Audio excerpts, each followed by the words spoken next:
We talked earlier about strong teams and trust, and I'd like to revisit that for a moment. With strong teams, when working remotely, where trust is already present, it's going to make the teams work much smarter, and their work is going to be much more powerful.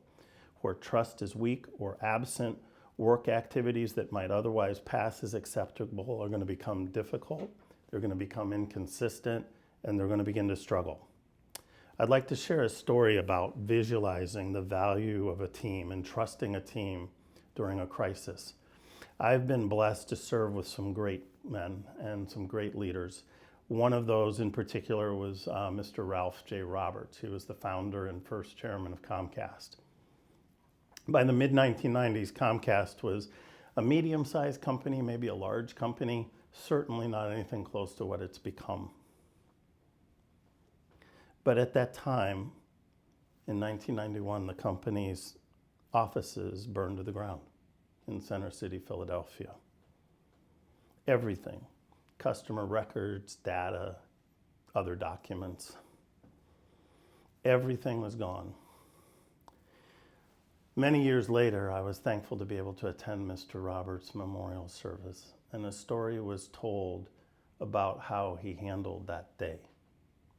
The story was told by Dick Vermeil. He was the former coach of the Philadelphia Eagles. He also happened to be the neighbor of Mr. Roberts and Suzanne.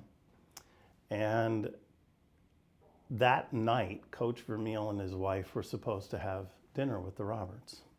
Mr. Roberts had a wonderful habit of making sure that he was home every night to have dinner with his family. And so Coach Vermeil called him in the afternoon and he said, "Ralph, I am so sorry. I saw the news. You must be, full with activities. So I know we're supposed to have dinner, but let's put it off. We'll come another night."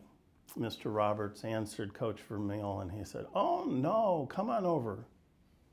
My team, they're doing everything that they need to do. Brian and everyone else, they're doing exactly what they have to think about right now.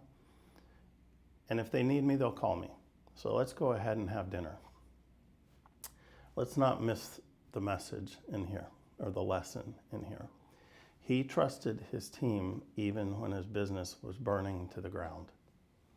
He let the people do their job. In a crisis, we must learn to trust one another. And if we don't, we're going to fail to be able to respond to that crisis well.